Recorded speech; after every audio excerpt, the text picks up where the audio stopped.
Bab 1286, kakek kandung yang darah lebih kental dari Aal. Buset!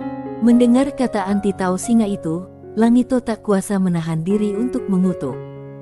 Siapapun yang datang akan mencapai pencerahan dengan segera. Mendengar ini, wajah Sander Ye menjadi gelap. Godaannya terlalu besar. Terlep lagi, dao leluhur yang mengatakannya sendiri.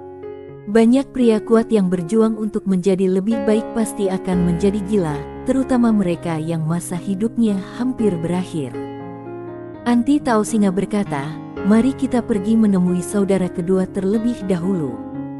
Langito mengangguk, ya. Semua orang mempercepat langkah.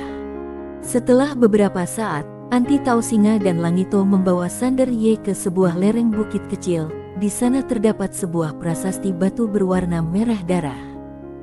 Anti Tao Singa berjalan mendekati prasasti batu dan menyeringai, kakak kedua. Batu prasasti itu bergetar sedikit, lalu seorang pria paruh baya berjubah putih perlahan keluar darinya. Pria paruh baya itu memiliki janggut dan alis yang halus, aura yang memikat, mata yang cerah, senyum tipis di wajahnya, dan sikap yang luar biasa.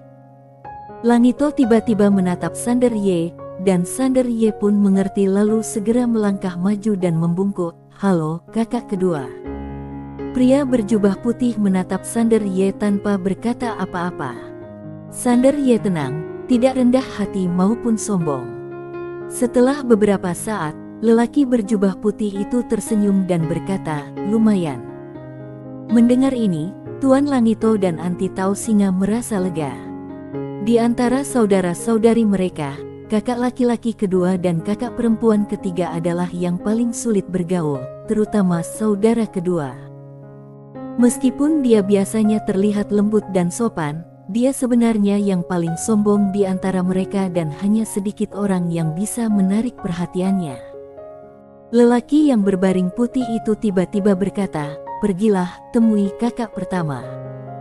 Setelah berkata demikian, dia berbalik dan berjalan pergi. Semua orang mengikutinya. Dalam perjalanan, Sander Ye melirik pria memandang putih itu, lalu menoleh ke arah Langito dan berbisik, kakak kelima, apa asal-usul kakak kedua ini? Langito melirik pria berjubah putih yang berjalan di depan dan berkata sambil tersenyum, kakak kedua dulunya adalah seorang legenda. Dia lahir di sebuah kota kecil di peradaban kosmik tingkat ketiga. Lahir dengan tubuh Tao dan mulai berlatih seni bela diri pada usia 10 tahun. Tak terkalahkan pada usia 16 tahun. Pada usia 20 tahun, ia menerobos ke peradaban kosmik tingkat keempat sendirian. Pada usia 29 tahun, ia tak terkalahkan di peradaban kosmik tingkat keempat. Pada usia 32 tahun, ia menerobos ke peradaban kosmik tingkat kelima sendirian. Ketika dia berusia 100 tahun, ia telah memasuki peradaban kosmik tingkat ke-9. Para jenius di era yang sama dengannya semuanya dikalahkan. Kemudian, ketika ia hendak memasuki peradaban kosmik tingkat ke-10, ia menarik perhatian dao leluhur. Dao leluhur mencoba untuk menundukkannya, tetapi ia tidak setuju, sehingga mereka meluncurkan hukuman surgawi Dao Agung, yang menarik ratusan master tembus Dao dan puluhan master Dao ekstrim mengejarnya. Kekuatan terendah para master ini sama dengan Raja Siluman kuno Kuilo Taiku sebelumnya. Mendengar ini, Sander Ye kaget, dan dia bertanya dengan tergesa-gesa, apa yang terjadi selanjutnya? Langito tertawa dan berkata, kemudian, ratusan master tembus Dao dan puluhan master Dao ekstrim terbunuh. Sander Ye berkata dengan tulus, hebat. Langito tersenyum, lalu berkata, ini belum berakhir. Kakak kedua langsung pergi ke Dao leluhur dan bertarung hebat dengan Dao leluhur itu. Sander Ye berkedip dan tidak melanjutkan bertanya tentang hasilnya. Langito menatap lelaki berjubah putih di kejauhan, dengan sedikit rasa hormat di matanya. Meskipun kakak kedua pada akhirnya tidak dapat mengalahkan Dao leluhur, dia juga lolos tanpa cedera, dan dia membunuh begitu banyak orang di pihak Dao leluhur sehingga darah mengalir ke sungai. Sander Ye menatap pria berjubah putih yang berjalan di depannya dan bertanya, siapa nama saudara kedua? Langito tersenyum dan berkata, kami tidak tahu nama aslinya. Kami hanya tahu bahwa semua orang memanggilnya Kaisar Jun. Kaisar dia ini bukanlah kaisar dari alam semesta kecil itu, tetapi orang yang menembus seluruh peradaban 10 alam semesta dan mematahkan batasan takdir kausal Dao leluhur, membuktikan dirinya sebagai seorang kaisar. Terobos 10 tingkat peradaban alam semesta. Dia juga mematahkan batasan sebab akibat dan takdir dari Dao leluhur. Sander Ye terkejut, kuat. Langito tertawa dan berkata, kakak kedua benar-benar kuat. Pada saat ini, Kaisar Jun di kejauhan tiba-tiba berhenti. Sander Ye melihat sebuah prasasti batu berwarna merah darah berdiri tidak jauh di depan Kaisar Jun. Prasasti batu berwarna merah darah ini adalah yang terbesar di lapangan dan sangat menarik perhatian. Dan di depan prasasti batu itu, ada seorang wanita berdiri. Di samping Sander Ye, Langito dengan tenang mengingatkannya, ini adalah kakak ketiga. Sander Ye mengangguk dan menatap wanita itu, yang mengenakan gaun bercorak tinta dan memegang sebuah buku kuno. Meskipun penampilannya tidak memukau, dia pendiam, anggun, dan mulia seperti batu giok. Pada saat ini, Kaisar Jun tiba-tiba berbalik dan menatap Sander Ye. Dia tersenyum dan berkata, terima kasih atas bantuanmu. Sander Ye sedikit bingung. Langito buru-buru mengingatkannya, adik ketujuh, ketika kakekmu melewati tempat ini, dia meninggalkan energi pedang di sini untuk membantu kakak pertama menekan hukuman Dao leluhur. Sekarang hukuman Dao leluhur di tubuhnya hampir menghilang, tetapi kakekmu bilang energi pedang ini hanya kamu yang bisa ambil. Mendengar ini, Sander Ye langsung mengerti. Ini adalah kesempatan yang diciptakan kakek untuk dirinya.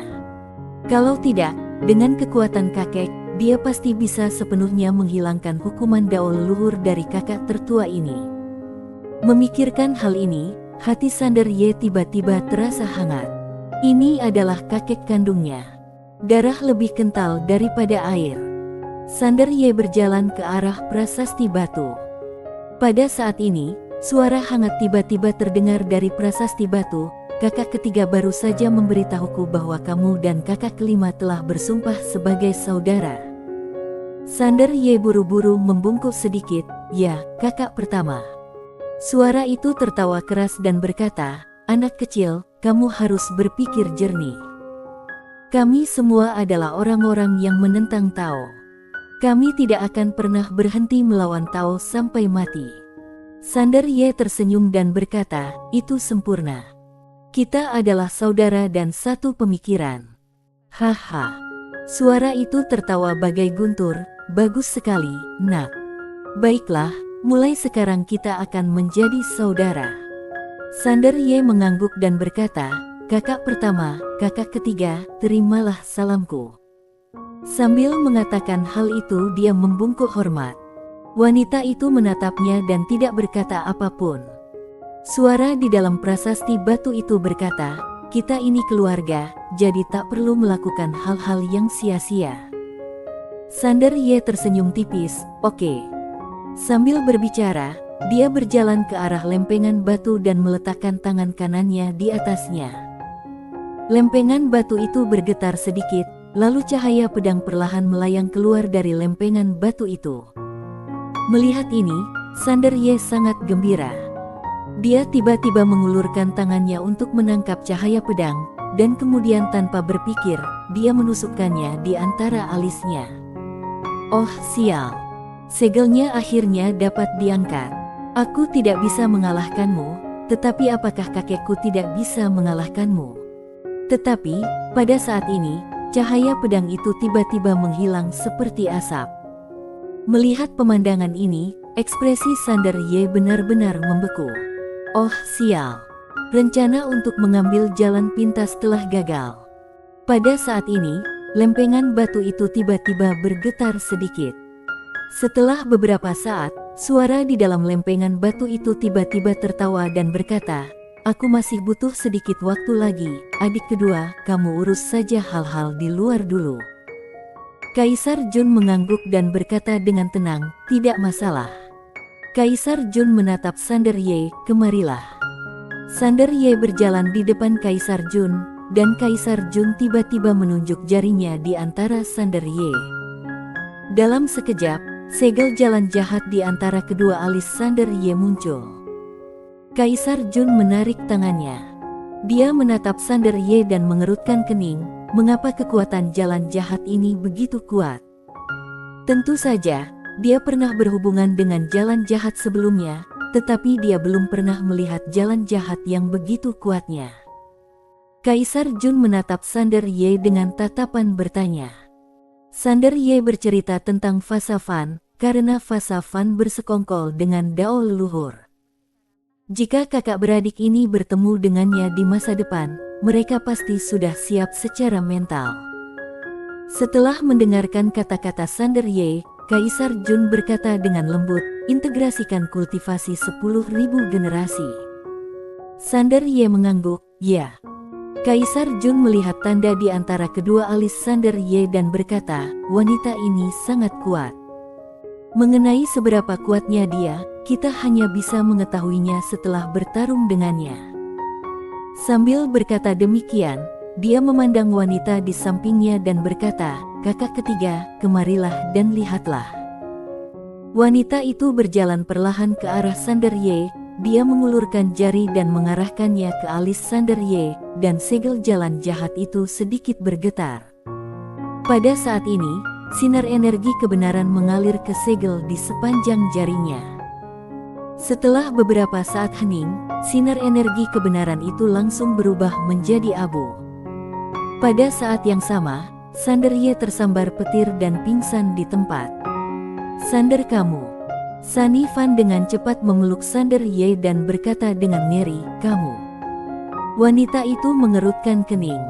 Dia melirik ujung jarinya yang sudah retak.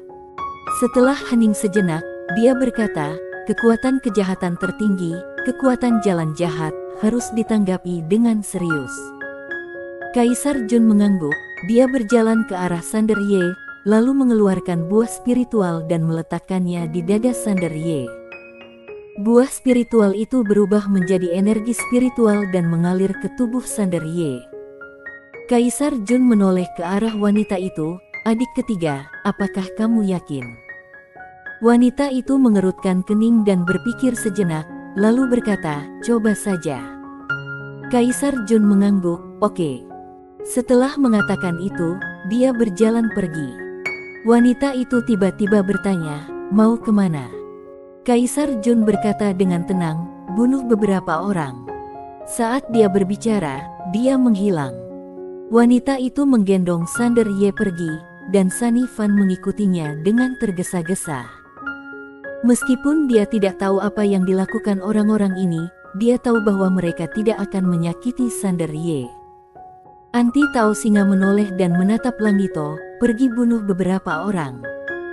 Sang Langito tersenyum dan berkata, tidak masalah. Setelah berkata demikian, kedua saudara itu pun menghilang di tempat. Di luar. Pada saat ini, para master dari seluruh 10 tingkat peradaban alam semesta mendidih karena kegembiraan, terutama para monster tua dari peradaban alam semesta tingkat ke-9 dan peradaban alam semesta tingkat ke-10, karena barusan mereka merasakan panggilan Dao leluhur. Siapapun yang datang untuk bertarung akan mencapai pencerahan seketika. Apa konsepnya? Awalnya, banyak orang kuat di antara mereka yang tidak memenuhi syarat untuk berkomunikasi dengan Dao leluhur, tetapi sekarang, Dao leluhur berinisiatif untuk berkomunikasi dengan mereka, dan juga berjanji kepada mereka bahwa selama mereka bersedia bertarung, mereka dapat mencapai pencerahan di tempat. Meskipun mereka tidak tahu apa cara misterius untuk mencapai pencerahan itu, tidak diragukan lagi bahwa itu pasti akan menjadi peningkatan yang luar biasa. Oleh karena itu, atas panggilan Dao leluhur, banyak sekali kekuatan teratas yang menuju ke alam makam langit. Di luar alam makam langit, ada banyak aura yang lebih kuat saat ini. Banyak orang yang sebenarnya tidak mengenal alam makam langit ini. Karena untuk menghindari dao leluhur, para master di alam makam langit sebagian besar waktu tinggal di alam makam langit dan tidak memiliki kontak dengan dunia luar. Oleh karena itu, sangat sedikit orang yang mengenal mereka. Haha. Di luar makam langit, tiba-tiba terdengar suara tawa keras antara langit dan bumi.